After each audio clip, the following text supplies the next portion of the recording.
And the last term.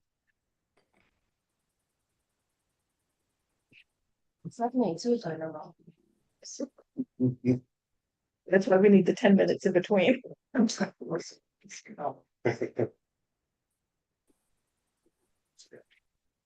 You're the director, so you point to John when you're ready. Back, we're ready. All right. Thank you. Good morning, everyone. Thank you for being here. I'd like to call to order the September 19th, 2024 meeting of the Scarborough Economic Development Corporation. Kind of a unique morning. We have two meetings this morning. The first is going to be our regularly scheduled board meeting, which will end promptly at 8:50. And then we will regroup and then have the annual meeting, which we are doing now so that the dinner could be later than it normally is by a week or so. Is that correct? That is correct. Okay. Because of the shortened first meeting, I guess I would just ask that our roundtable discussion, if you could just try and keep it quick, that'd be great. I will just start quickly from a lending update. Obviously, big news yesterday. The Fed cut interest rates by half a point, which was a little bit more than I think than people didn't really know. I think initially people had thought about that, then they thought it might be a quarter point. They ended up going half point. I'm sure that I'll probably have 10 voicemails or emails this morning asking if our rates are been cut already. I don't think that's how it will work. I don't think you'll see, commercial and consumer rates drop immediately. There's usually a bit of a lag. But I think any decrease will help lending in the sense that deals that were kind of on the bubble, the deals I've been working on, they work from a loan to value standpoint, but when you look at cash flow, they're not as strong because of how high interest rates have been. So I think some of those deals will now be able to work. But so that is really that's the biggest update in terms of that. So in the retail world, kind of looking back at the summer season for us, and Jim and I were discussing it briefly before. July was really strong. We had I think it was probably close to a record month for us overall for July. great. August was a different story. August slowed right down. It was a weird month. Weather was great. Tourists were still up here, but business was off. And just talking with all of our distributors, they saw that across the board from small operations to the chain stores as well.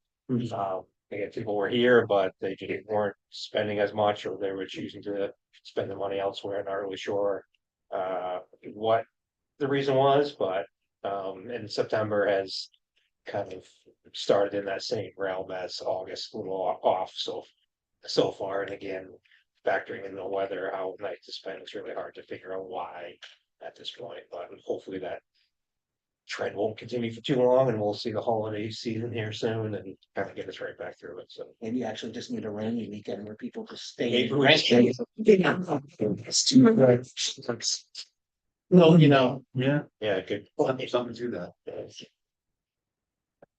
Yeah, it's the same thing. I mean, we were really excited in June. June was our best June, I think, since maybe 2021.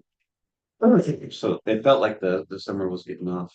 July was about the same as last year for us, but August definitely took a nosedive. We're down about 10 or 11%, and this month is continuing. So we're down halfway through the month. We're down about 10 grand already compared to last year's September. So hope to make that up, but we'll see. Lobster prices stayed pretty consistent with last year's pricing. Overall sentiment amongst the harvesters is that the catch was down. So who knows why? Try not to get too worried about it. There's enough other things to worry about. So, and our smokehouse is getting more and more busy. We sort of put our active sales on hold, trying to create and find new customers during the summer. But people are finding us, so we have probably 25 customers that we've sold to. And 10 or 11 that are regular on a weekly or bi-weekly basis, so that's exciting as we get into what is maybe the strongest part of the year, going into the holidays for that business. So, yeah, we're ready. If anyone needs a job, we're hiring. So if you know of anyone full-time, adult, I might. it's fine. We'll talk to. So just, we need to connect. I want to come down with you with our new system, but we also have the ability on our new outward facing detail to put job opportunities on the listing. So if somebody's looking in Scarborough about they're searching for food, they'll also see the job opportunity. Thank you. Business is kind of the same as what you guys are speaking of. We have in Maine now, one of the largest contractors in Boston has opened up an office in Portland. Suffolk Construction, Turner Construction, which came here to do the Maine Medical Center expansion. They have opened a permanent office in Maine and are now part of the competition that we face. And Chimbro has rebranded with an acquisition that they made, AZ Corp. So all their vertical building operations are being done by AZ Corp. So there's the competition has heightened for us. And in a move that is part of, I think, a move that a lot of ESOPs are doing, we've acquired a company, Melbourne, Florida, MH Williams, which is a family-owned company, and we kind of felt that it met kind of our way of doing business. And so we've acquired a company that does $70 million worth a year, and so far it's been hasn't really affected me, but again, there's a lot of companies that are looking to diversify, and I think the biggest trend has been that the Boston firms are looking north. And there's no question that there's a slowdown right now. But you know, on the other side, we broke ground on the new Ogunquit Town Hall Police Station last week. We're in the ground on a project for the City of Auburn's Police Activities League, a community center and aftercare program for inner city kids in Auburn. We're underway at the Cumberland County Jail on the medical unit addition at the jail, which is going to provide behavioral health and substance use services within the jail itself. We are readying to begin the first responder training center and opioid recovery center for York County down in Alfred. So we've got some nice stuff that's going on. You might notice there's a trend there. It's mostly governmental work, but we are also really pleased that we were selected for the internet project at Scarborough Downs, and that was one that was not easy to get, and there was a lot of competition for it. And just in closing, I met with a banker yesterday who told me that if I had met with him 3 weeks ago, he would have been saying that this has just been a bad year. He works across all three northern New England states. And his comments were that he's seeing things that are starting to happen because of the impending interest rate cut, but also a deal that is clearly get it done by the end of the year because of the election. And so that's part of the lull, is that it's election season, but we're keeping our eyes on it and trying to stay diversified in what we look at. Tom? Good. Just a couple quick highlights. Elections. Pleased to say that we've got candidates for all open seats. There was some question down the wire, but for council, we have 3 seats open. We've got 4 candidates. One of those seats is a 2-year term from Jean Marie Caterina, who will vacate that seat early November. She's going to the county commission. Bill Donovan has put his hat in the ring on that, so he's uncontested for that seat. And so there's 3 candidates for the other 2 3-year terms. So very pleased to wanted to have a field of candidates, but some really interesting prospects, I think. And then the same is true for the Board of Education of the Sanitary District. They just had 2 candidates for 2 seats each. We'll be doing early voting starting October 7th at the Public Safety Building. We expect a very large turnout, presidential election, you know. Just to prove that point, we already have almost 1,500 applications for absentee ballots. We don't have ballots yet, so we expect it will be a brisk election season. The School Building Advisory Committee, phase 2, they call it, is just getting up and running. There's some at-large seats that they're seeking residents to fill. Those will be filled sometime in early to mid-October, and we're working with the school department to select architectural firms to help support that effort. So the goal would be to have this group up and running, around Thanksgiving or earlier, hopefully. And the intent is to have all the work completed and a recommendation for the ballot this time next year for November 25. So there'll be potentially a big school project coming down if you're interested. The other thing, just to mention, we went through a long sorted meeting on the Gorham Connector last night. The council will be considering a resolution that will essentially withdraw its support from the connector. There was some sort of hint that they may revisit it, but it's not really clear, what the conditions of that are. The reality is Scarborough's take the lead on this, and I suspect the other kind of core communities that have been involved in this effort since the beginning will likely follow suit, whether they pass the same resolution or something similar. But I expect this is kind of the dominoes are starting to fall. So I don't know what that means for the future of the project. So we'll have to stay tuned. It's a regional problem. Scarborough bears the brunt of it, as the congestion exists largely in our town. And it's not going away. It's that simple. So if this isn't the solution, we'll have to keep searching for one, because the status quo just is not acceptable. And so last night, the folks presenting were saying, they're trying to reset. They know they've got problems. They know they need to go back to a new public process. Yeah, I'm afraid it's just a little too late. Yeah. And no one is surprised, once you, we know it from the town work, once you actually present something that people can see and react to, that's important. It's a really important step in any project. And once you put an alignment on the face of the earth, and impacts are starting to, are better understood. A lot of questions and concern. And a project of this scale and scope is going to have impacts. There's just no way to avoid it. I think MTA has done just a miserable job, frankly, and I wish they showed a bit more humility last night to acknowledge their failings, frankly.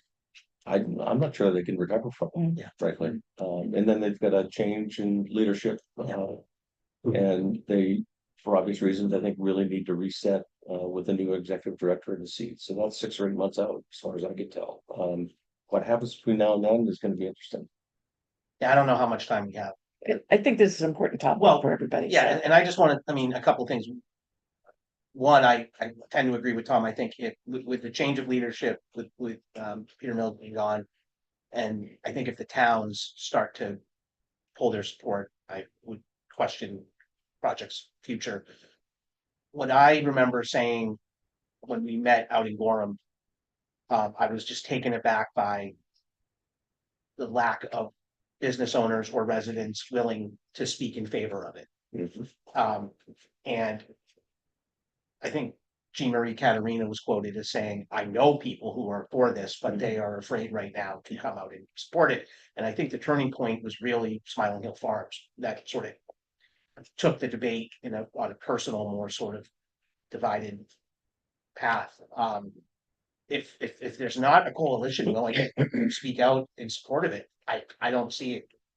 I don't see it going Yeah, anywhere. it's fairly difficult Because there's a particularly huge supporters of things don't come coalition out, willing to opponents speak against will. And yeah, There's gotta be a coalition that's active and organized and willing to speak out in favor of it, or else. several councilors said, I'm influenced by who's sitting in front of me, and it was a sea of red shirts and signs and passionate public comment. And I the chair did ask at the end of the workshop, he did ask if they weren't going through Smiling Hill Farm, would that change anybody's mind? And a few people said, yeah, it would. And then he asked, would anything change your mind about that? And certainly the majority of people said, rose their hand for that.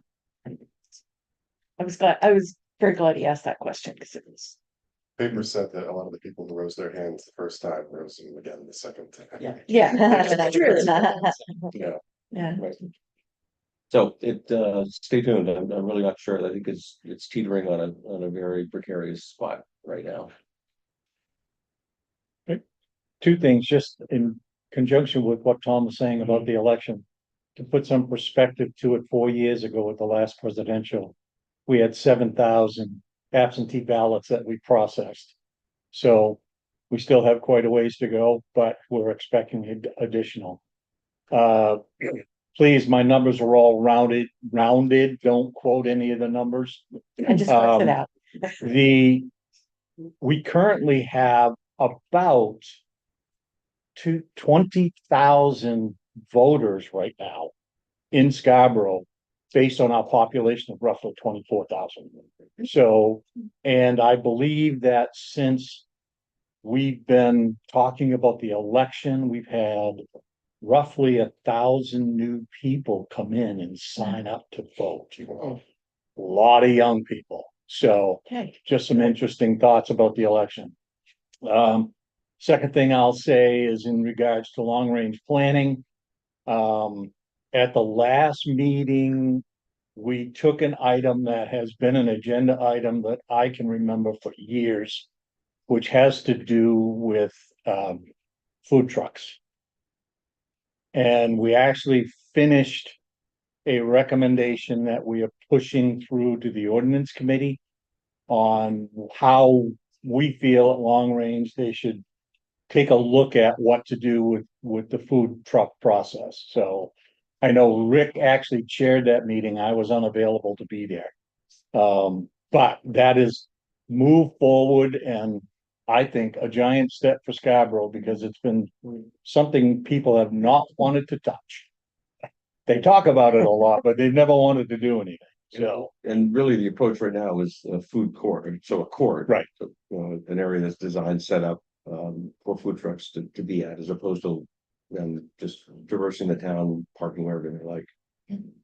And we did forward that draft and a quick survey to most of the restaurants in town.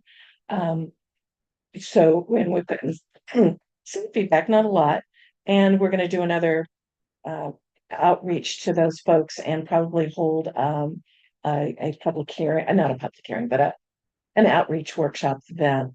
I think the long range planning committee though was clear. That's great, reach out to the restaurants, but the restaurants don't get a veto on the food trucks, but we want their input on what makes them workable. Yeah. And I think the basic feedback that we've gotten so far is, hey, we just want food trucks to have to go through the similar things that we as a restaurant have to do. So, there needs to be access to restrooms, there needs to be lighting, there needs to be the seating and parking. So that's one of the main thrusts that we've seen. Yeah. And I think the draft ordinance is taking care of that. Yeah. Tried to. Yeah, right. And I will send that back as soon as we get the next draft. I will send that out and we'll send that back out to the restaurants. And Jim, I probably should have added some of the smaller grocery stores because I don't think we have you.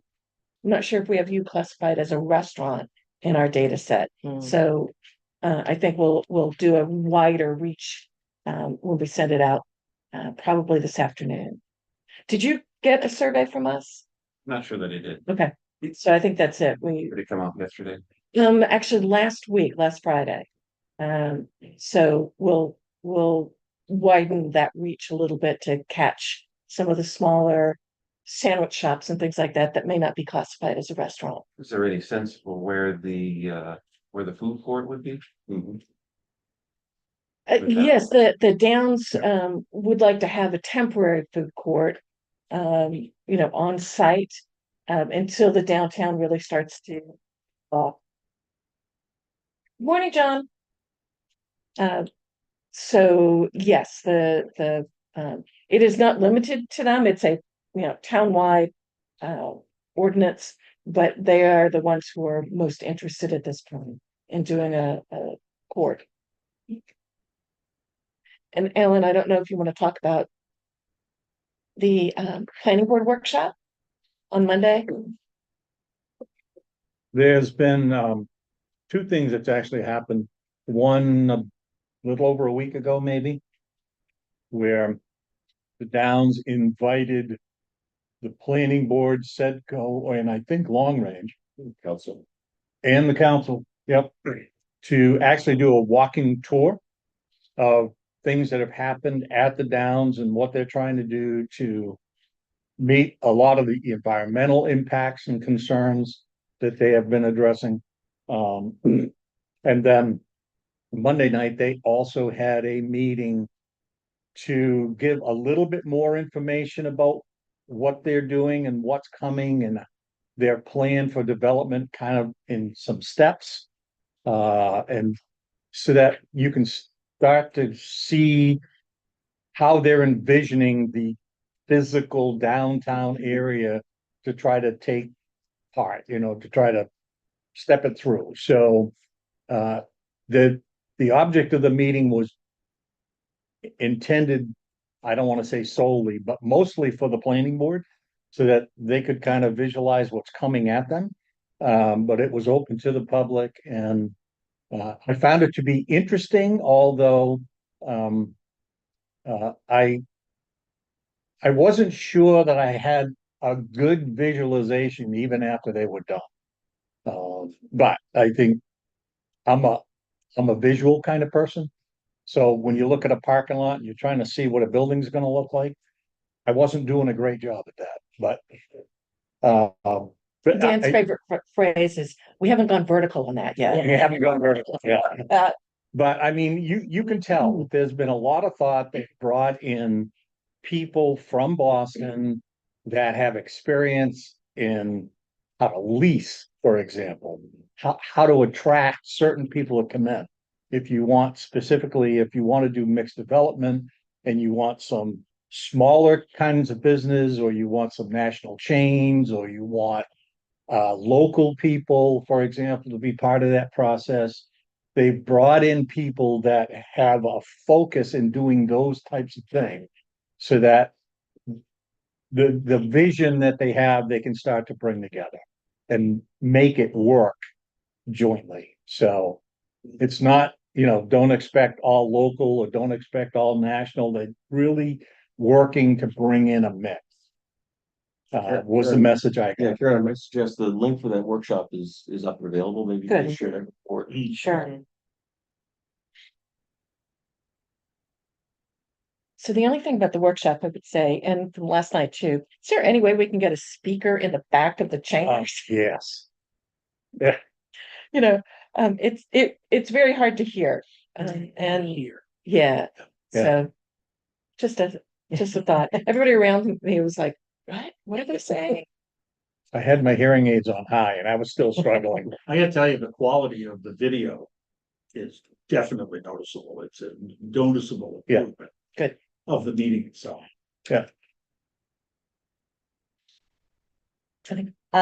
So I can be very brief. There was a national publication went out this last month that talked about nursing home closures across the nation, but specifically focused on Maine. And that northern Maine especially is closing rapidly closing significant numbers of nurses. And it's going to have a huge impact on really the quality of care, the quality of life for seniors, and anyone who's a baby boomer, that's probably a pretty big concern. Anyone who is a Gen X, that's a big burden on the Gen Xers and millennials that are going to end up having to take care of their parents. So Maine is going to, there's a whole certificate of need process that the state goes through, and they still, you can't build without bed a certificate of need process and the beds aren't there. They don't believe that the state needs more beds, so people are purchasing and closing nursing homes in order to potentially expand their own communities. So it's happening. St. Joe's in Portland will be closing pretty soon because Maine Health basically sold St. Joe's to a main company that's building somewhere else. So they took the 120 beds and they're moving them to another community. So it's significant, and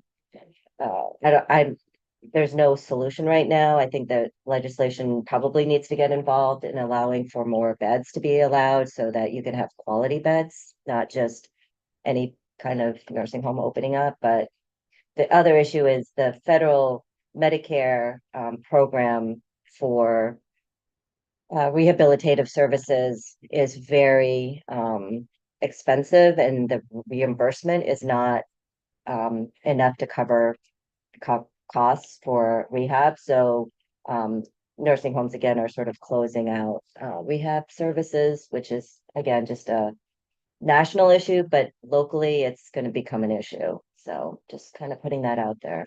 Are these nursing homes that are owned, like corporate owned, you know? Most of them are family owned nursing homes, especially in the northern Maine area, that are just struggling with staffing and some of the regulations. So and we just got surveyed by the state last week, and they basically said the federal government is trying to clamp down on surveys and basically find stuff wrong. And so they came in with a very fine tooth comb, and normally we would get maybe five tags or something like that, nothing in quality care, but they said we've got to find more.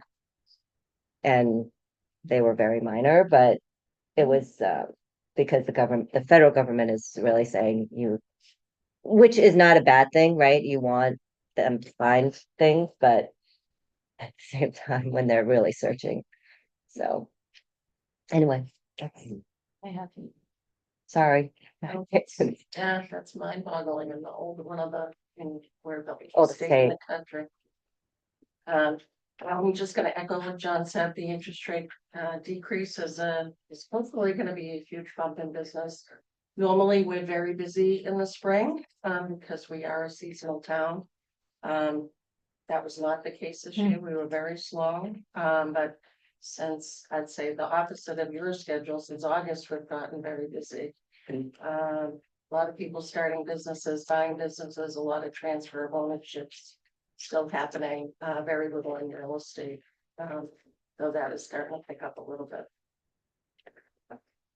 So that's Rick or John, anything before we? On the lighter side, the Scarborough Land Trust has recently moved to its new offices on near where we were before. It's in the little strip mall that is to the right of the car wash behind McDonald's.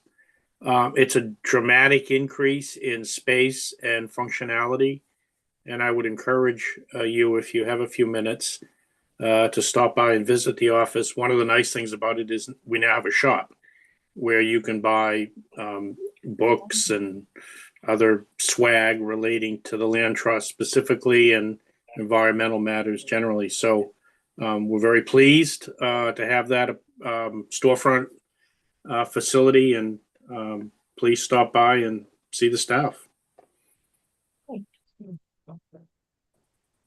I'm sorry for joining late. I don't want to repeat if Tom updated you guys at all on the TIF policy or the multi-year capital plan that we're doing.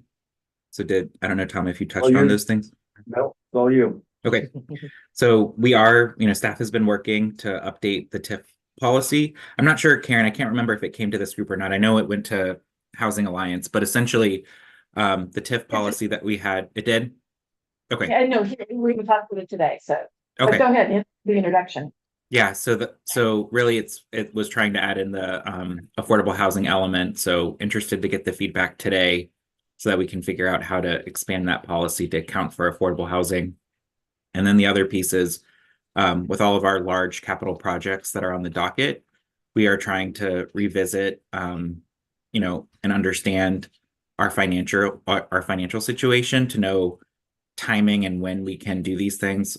That doesn't necessarily have a negative impact on our bond rating. And then also engage the public more broadly to help, once we understand that, to say, well, where do we want to prioritize these from a timing perspective? Mostly looking near term and mostly considering the school, the community center, and the library expansion as like the key things that we need to figure out in the next 5 years.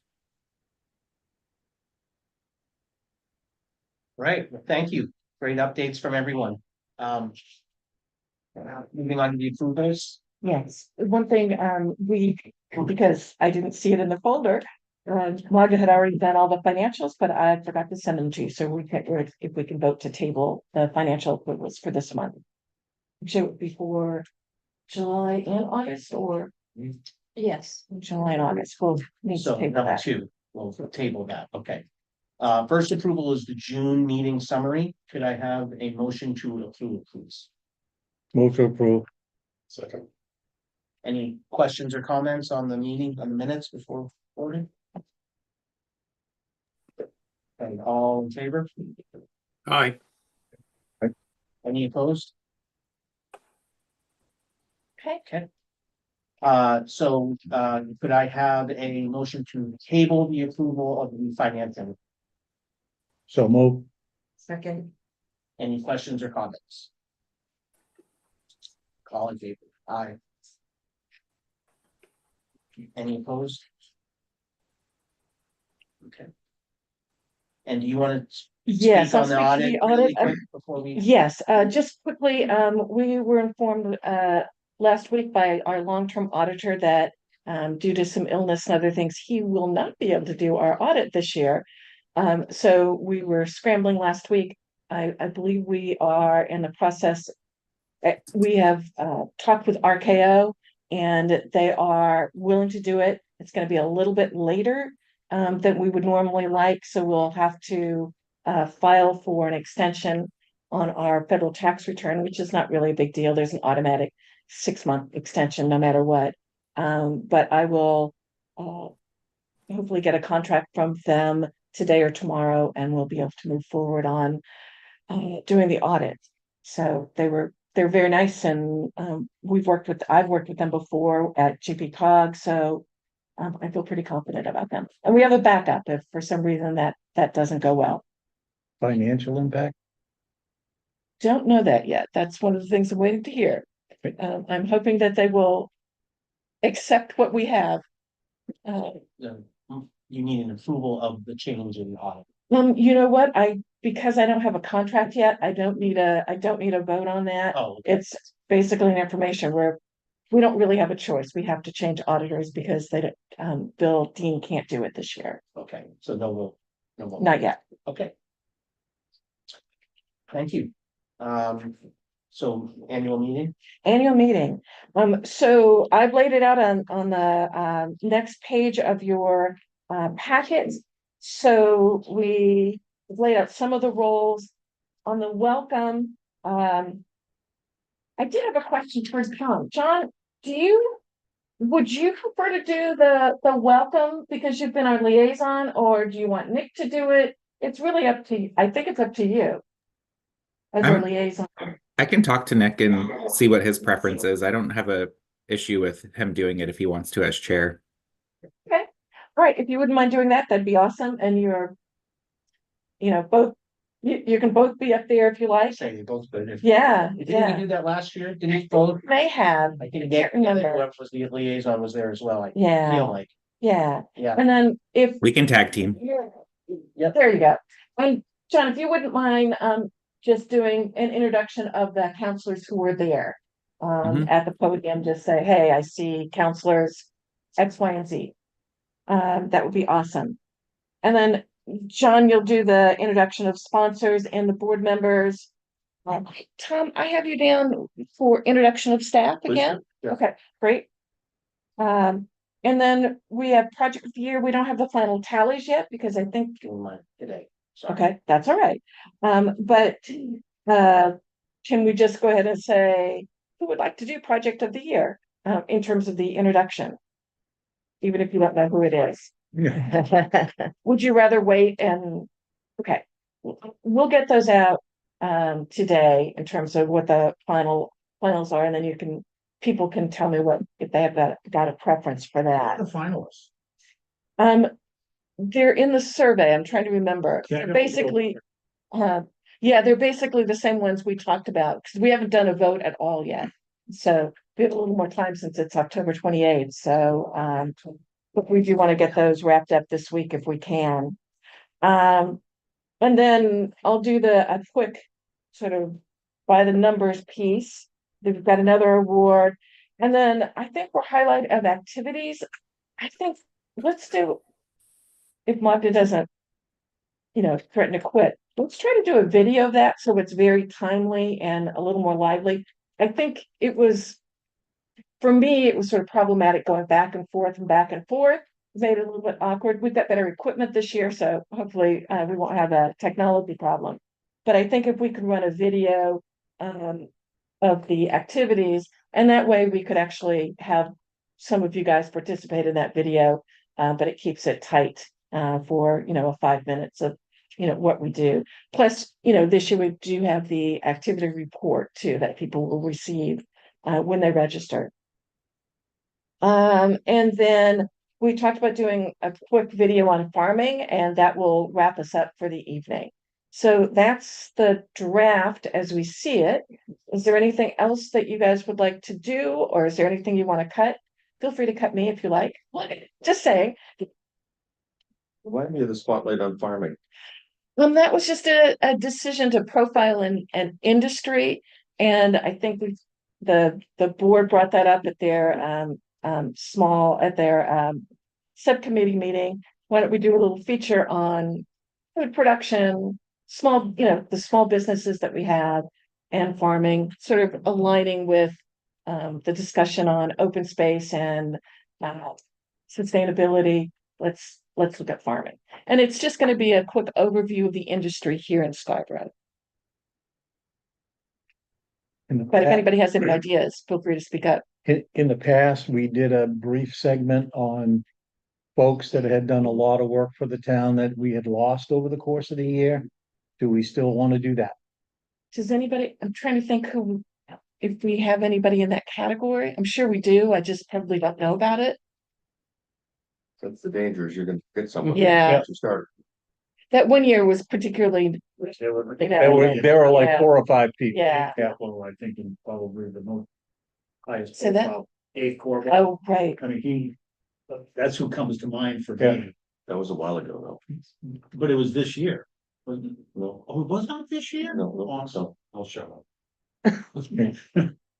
Well, unless someone thinks of someone that we really should do a shout out to, we'll leave that off. We can always add that back in. Can I And- make a recommendation, maybe for shout out for this year? Maybe on a more positive note, not necessarily on recognizing those who passed away, but I think the assessor this year just did a phenomenal job representing our community and communicating, and it impacted businesses, it impacted the public. I know he engaged with multiple businesses, so I don't know if you guys plan to spotlight anybody on staff, but like for me, he just, represents everything that's excellent about government. And so I would love to see us maybe consider recognizing Nick Cloutier there. Well, I can find a way to highlight him in my introduction staff too. An easier way of If doing you're it. comfortable doing that. Of course, no, he's Yeah. very worthy, yeah. Yes, he's awesome. And he behind the scenes, he works with us a lot, giving us very detailed aggregations of his data set. So he is always right up there in terms of helping us do all sorts of things. Enormous amount of work. Yeah. So I think it definitely. Just as an aside, but thinking about the assessor, we nominated him for assessor of the year. He did not get it. I think the way these things work, usually he's only 6 or 7 years in the profession. They typically give it to someone at the kind of later end to make sure they get to work before they retire. he was absolutely worthy, but the reason I bring it up is we asked counselors to provide letters of support, and I think we had 4 counselors provide letters, so it was really tremendous. And John, we're gonna share his application with Nick, so we can see them and read them. Nice. Okay, that's it for. Any other comments? I think that looks like a great agenda. Thank you for drafting that, and please let us know what we can do to help put it together. Karen, I'll follow up you on that farming kind of, I'll get a couple ideas. Okay, awesome, Yeah. awesome. Do you need presenter volunteers? Well, that's what we're gonna send out, who, I think, Helen was saying she'd like to see who the award winners are. And then people can select being presenters from that. But would you like to, now that I'm thinking about it, We stepped into it, Jim. I'd be happy to. yeah, if you could introduce maybe the farming section, Sure. okay, Um, that makes it I easy. know we haven't made final votes yet, but if Michelle Raber wins, I would welcome the opportunity to introduce her Okay, if others don't want to. Yeah, her company's great. But Which we've been with them for award is that? years. It's Be- the small small business. business of the year. Okay. And she just took over the branch. right. Yeah, it's big expansion. And at the same time, if nothing but Kate wins the business of the year, I'd like to that introduction to. Have they I went to high school with. Say personal testimony. He tells them, don't. I know, we were They're gonna great. ask them again this year too, because I think that's people's favorite part of the meeting. Yes. Yeah, they're very community minded. They're everywhere. Oh, is there anybody who didn't see the survey on, except I know, I don't Tom- think I did. okay, well, I'm looking at it, I'm looking at the list that we. we'll send it out again, So I have sent an email with the link to the, Yes, it's an online kind of it poll. says Yeah. Blue Dot, I should Blue Dot? mention that it says Blue Dot. It's Blue Dot's the name of our. Oh, I couldn't open it. You couldn't? I couldn't open it. Check Okay, your junk. That's right, mail. because and I don't know if that's because of our firewall or something like that. okay. Maybe send it out again, but I'll try today. I got it. And I just wanna say, Tom and John, we didn't send it to you thinking you might not wanna participate in the selection process, cause you wanna be neutral, but if you would like to participate, we will gladly. Why would I want to be neutral? John, I think Tom just answered it for you, so we're gonna send it out to you too as well. All right, well, we've got 6 minutes left.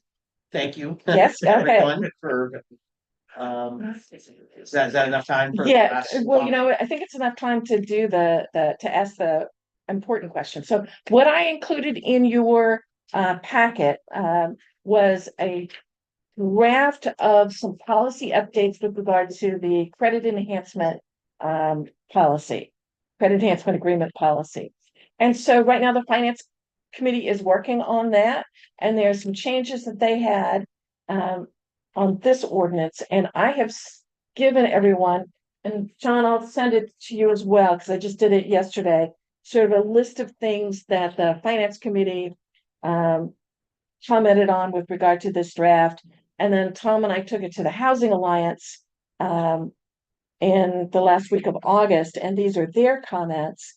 And we can have a more robust discussion, you know, later, but I think the critical piece that the Housing Alliance suggested in the credit enhancement agreement, there is a policy, there is a place where, as part of the process, there's a joint workshop between SEDCO and the council.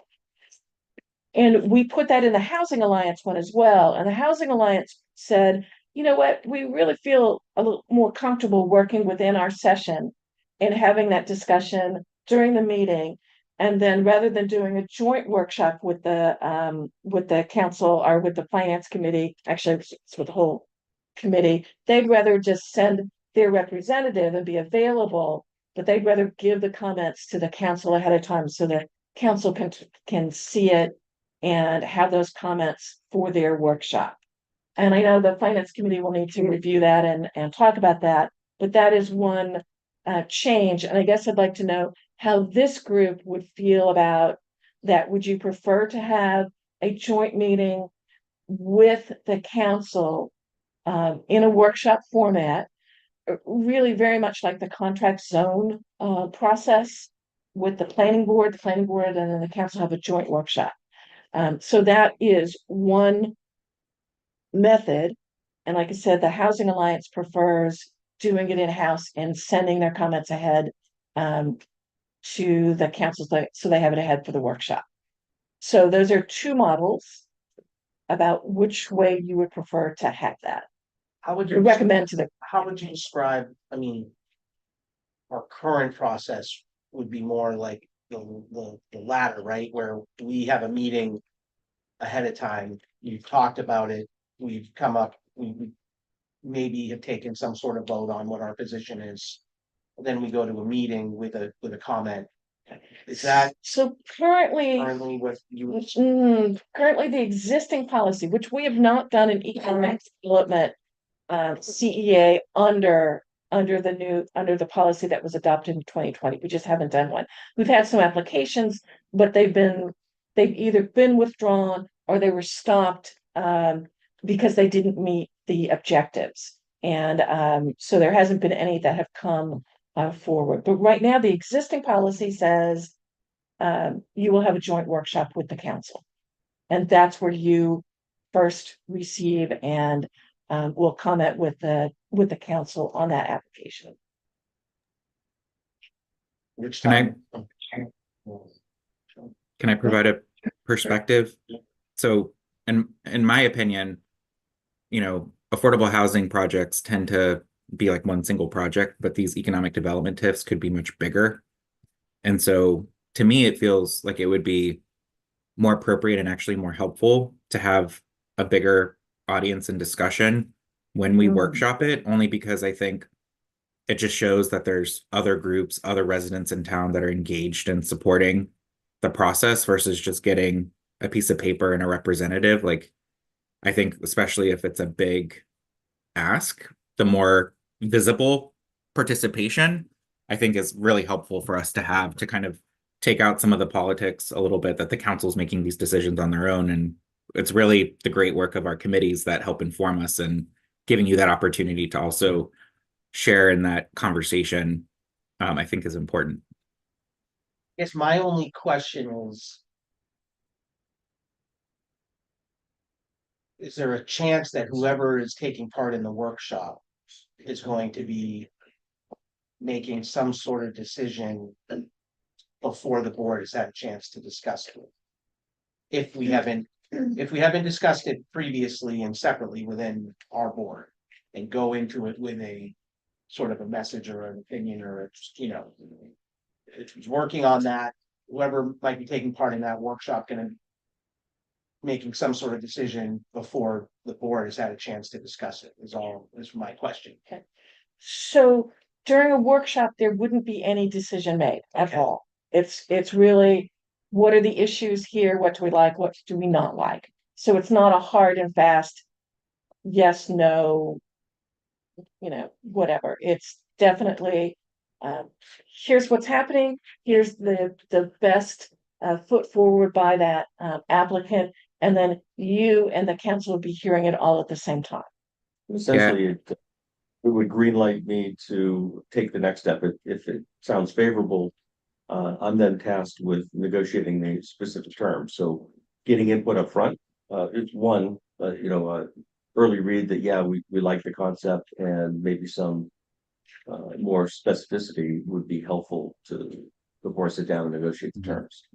I view it as very similar, the way we're talking about it, to the contract zone process, where I think we work with the planning board who comes in, and the first step, I think, is always a meeting workshop to just hear and give guidance in terms of, do we want the application to proceed? And then that kind of goes to the next step. So I see parallels to the contract zoning process that may make sense to try and mirror here. Not be that person would retort back to to the board after the workshop? Well, the whole board would be part of that workshop. The whole board? Yes. Yes. Yeah, I understand your point. It might, but Okay, you're not expected to have a formal opinion. You're hearing Right. it for the first time like the council. okay. Yeah. So it's just an opportunity to get more people around the table, to provide more kind of. My only concern is that, you know, the board have its regular chance to discuss and weigh in, but if Right. no decisions are being made or no Right. positions are being stated, I guess at that point, then, Right. Okay. but I look at anyone else, if there's any concerns with taking part in it at that stage. My only comment, John, would be that having served on other committees where workshops were a way of doing things, so to speak, either with council or with some other committee, is that they're usually pretty informative, one, and productive too. So I would be all in favor of doing workshops. Anyone have any concerns, I guess I should phrase it, with SEDCO, some board members taking part in the workshops? And I there's, have a question. Was the purpose of removing the finance committee? that is a suggestion from the Housing Alliance. Yeah, And so John hasn't seen that yet. oh, okay. So I mean- just reporting out. It wasn't. Yeah, and I, Uh, you know, This year?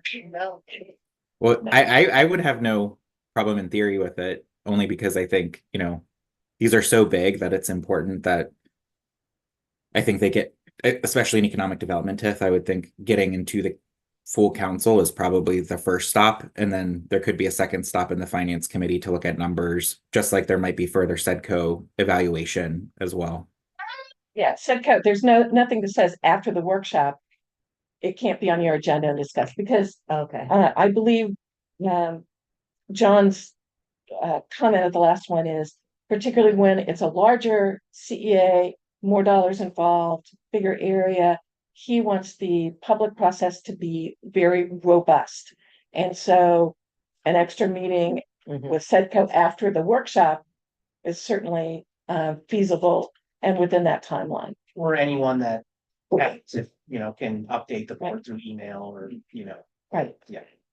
Okay, so that was the piece that I just definitely wanted to talk with you about. So we're a couple of minutes over, but Okay, are there any, before we adjourn the regular meeting, are there any other comments or questions or anything? Or anyone would like to? I think seeing none, thank you. Can I have a motion to adjourn the regular meeting? So, I'll second. all in favor? Aye. Any opposed? and sorry, guys, online, you're gonna have to shut down and join us again in the annual meeting. Is there a separate Zoom link for this? There is. So you should have gotten 2 yesterday. I only I'll got, send one. You want to send, so John and Rick will send you the link right away. All right, thank you Thanks. guys. See you in a second.